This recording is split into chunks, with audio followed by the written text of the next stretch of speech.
even amongst Sufis themselves, there's no singular definition of what it actually means.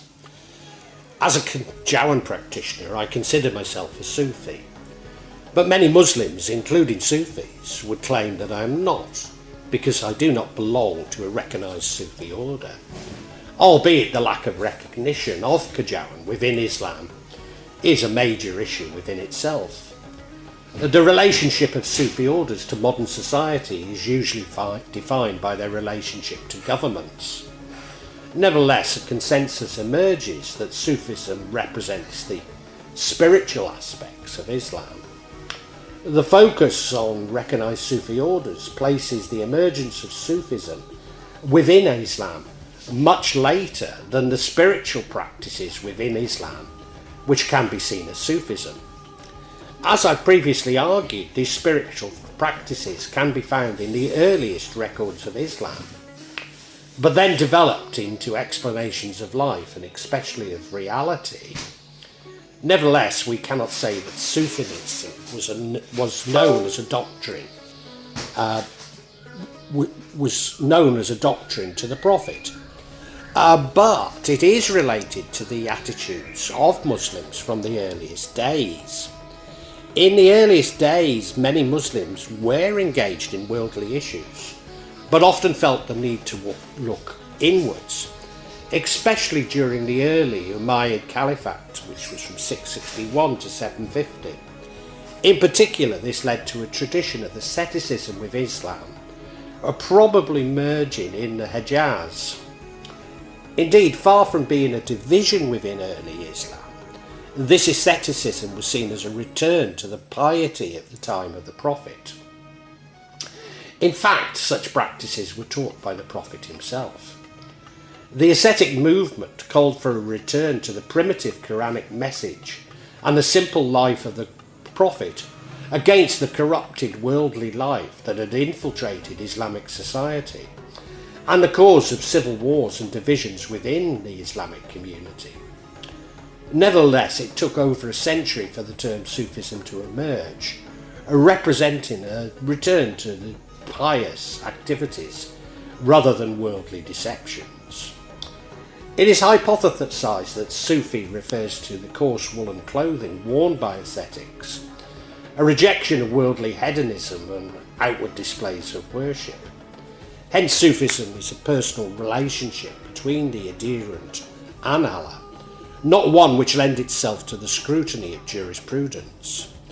Sufis are opposed to dry legalism, but they often strictly observe Islamic law and belong to various schools of Islamic jurisprudence and theology. But such a focus on definitions belies the massive contribution of Sufism on the development of every aspect of Islamic society, to the degree that it became presented as theoretical knowledge itself. But that is to define the boundaries of Sufism using a non-Sufi paradigm.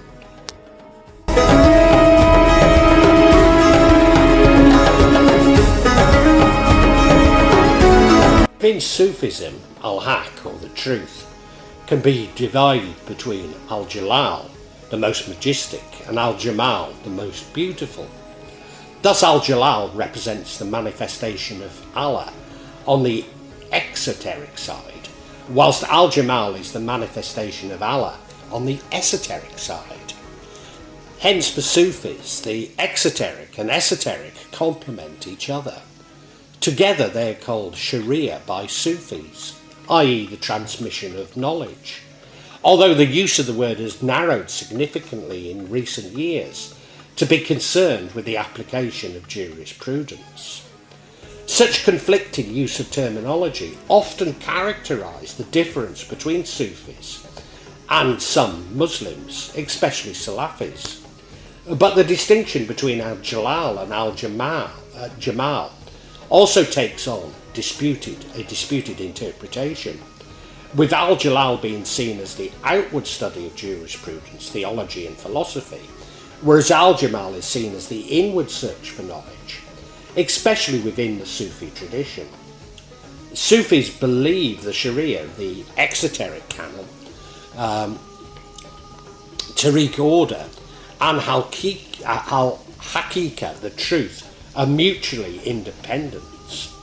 Thus, all too often, Sufis are accused of solely focusing on Jamal. In my case, a self-fulfilling definition, as I seek to avoid conflict with fellow Muslims, and thus overly focus on the inner knowledge.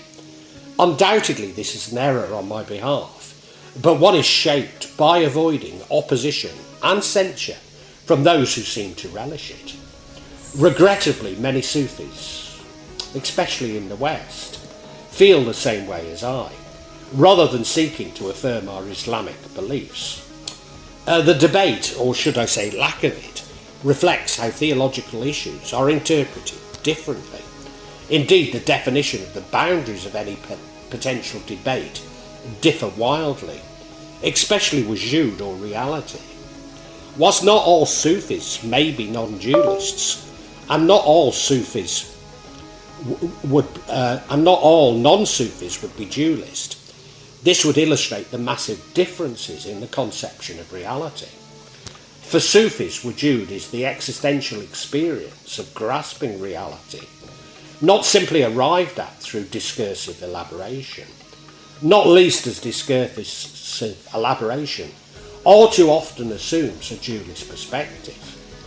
Put another way, Sufis are led by the heart rather than the head, and whilst prepared to debate their experience of reality, know that ultimately their knowledge does not fit into the paradigm of materialist science and the scientific method or demonstrative logic. Sufis taste reality rather than logically demonstrate what it is. But this means that each Sufi may have different experiences, making even Sufi orders a means of creating these experiences, rather than a method for their interpretation. But of course, that is directly behind the difficulty in defining Sufism within a logical framework.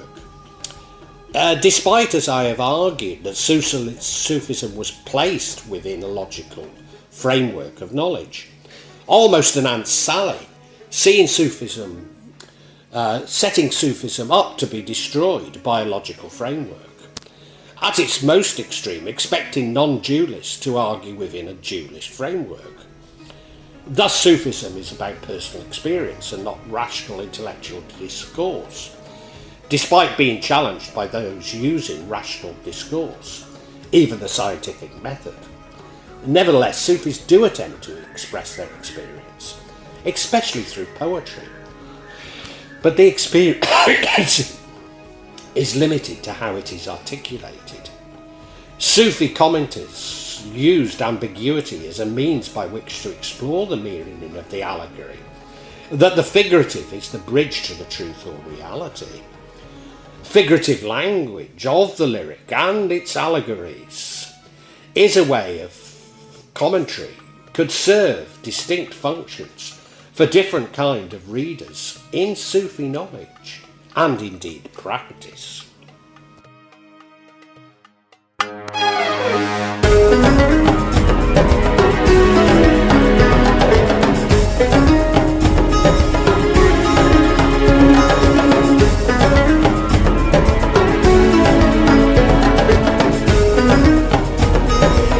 Ibn Arabi stands out as a Muslim thinker who attempted to unite the different theological perspectives. Because he focuses on wujud, he is accused of engaging in philosophical exploration, when in fact his focus is the esoteric and attempts to locate these insights within theology and jurisprudence. A language, of course, is an existential exercise, and thus language can rarely capture the esoteric adequately. Even Ibn Arabi's writings contain contradictions, as he attempts to explain esoteric beliefs under the essential mode of language. An individual experience transcends the constraints of language. Within Islam, this is a hugely controversial issue, especially amongst literalists. And many literalists believe that Al-Quran has a literal interpretation that can be perceived by 21st century man, despite our vastly different life experience to Muhammad and his companions. even when it is read in translation, despite classical Arabic containing many alternative meanings and translations. Thus, Sufi orders were accused of fostering popular superstitions, resisting modern intellectual attitudes, and standing in the way of progressive reforms. Ideological attacks on Sufism were reinforced by agrarian and educational reforms, as well as new forms of taxation which were instituted by westernising national governments, undermining the economic foundation of Sufi orders. Such marginalisation of Sufism is replicated by Western protagonists today. After all, it's easier to define Islam through jurisprudence and then to condemn the application of Sharia. The persecution of Sufism and Sufis has included acts of religious discrimination, persecution and violence, such as the destruction of Sufi shrines, tombs and mosques, suppression of Sufi orders and discrimination against adherents of Sufism in a number of Muslim majority countries. Al-Ghazali articulates a Sunni Sufism located in the teaching of the Prophet and Al-Quran, reflecting the piety of the Prophet, a tradition which indeed influences Ibn Arabi. And to quote from Al-Ghazali, the vicissitudes of life, family affairs and financial constraints engulfed my life and deprived me of my congenial solitude. The heavy odds confronted me and provided me with a few moments for my pursuits. This state of affairs lasted for 10 years, but whenever I had some spare and congenial moments, I resorted to intrinsic productivity. During these turbulent years, numerous astonishing and indescribable secrets of life were unveiled to me. I was convinced that a group of awliya, holy mystics, is the only truthful group who follow the right path, display best conduct, and surpass all sages in wisdom and insight. They deprive all their overt or covert behaviour from illuminating guidance of the Holy Prophet, the only guidance worth quest and pursuit. So devotion to Muhammad is the strongest practice within Sufism. Although many see Muhammad as an illustration of the majesty of Allah, rather than the Prophet as such, Sufis have historically revered Muhammad as the prime personality of spiritual greatness. Ibn Arabi regards Muhammad as a supreme being and master of all creatures. Muhammad is therefore the primary role model for human beings to aspire and to emulate. Contrary to popular perception, neither the founders of the orders nor the followers ever considered themselves to be anything other than orthodox Sunni Muslims. And in fact, all these orders were attached to one of the four orthodox legal schools of Sunni Islam. Whereas philosophical Sufism is derived from the aesthetic experience of Sufis, often articulated within the Neoplatonist tradition. Again, an influence of Ibn Arabi's experience. Indeed, Ibn Arabi is normally reduced to be within the Sufi tradition, albeit that he was clear that his beliefs came from the pursuit of piety. But of course, this directly conflicts with the esoteric beliefs of more traditional Muslims. Despite Ibn Arabi locating his beliefs in Al-Quran and Hadiths, rather than the tradition of philosophy. Hence, Sufis use philosophical words to describe their experience. These are located with divine unveiling, the kashaf, rather than a Greek tradition. For most Sufis, the temporal, that is time and space, is a human construct. Thus, attempts to locate Sufi beliefs on the temporal plane are always reductionist. Language is only used to symbolise these experiences. We can also trace a Shia Sufi tradition through Al-Hawari al-Ansari, Ibn Taymiyyah and Ibn Qayyim. Indeed, Sufi orders have influenced and been adopted by various Shia movements, especially Islamiyah, which led to the Safaviva orders conversion to Shia Islam from Sunni Islam, and the spread of Twelvism throughout Iran.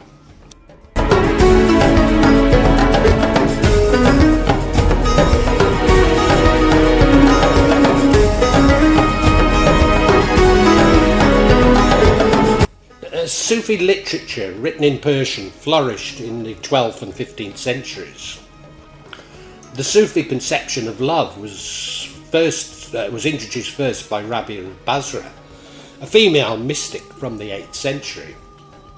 Such love requires a radical renunciation, not only of all worldly things, but also to any desire of reward, paradise, or fear of punishment, hell in the afterlife. And I've often quoted it, but this Rabia poem says it all. If I adore you out of fear of hell, burn me in hell. If I adore you out of desire for paradise, lock me out of paradise. But if I adore you for yourself alone, do not deny me your eternal beauty. Throughout Rumi's work, the death and love appeared as dual aspects of Rumi's conception of self-knowledge. Love is understood to be all-consuming in the sense that it encompasses the whole personality of the lover. Rumi, in his writings, developed the concept of love as a direct manifestation of the will of God, in part as a calculated response to objections coming from the Islamic traditionalist. Not a single lover would seek union if the beloved were not seeking it. The concept of unity and openness of mankind also appear in Rumi's works. For example, the poem Who Am I? This was also developed by Ibn Arabi. Love is the principle, the aslaf, of all existing beings.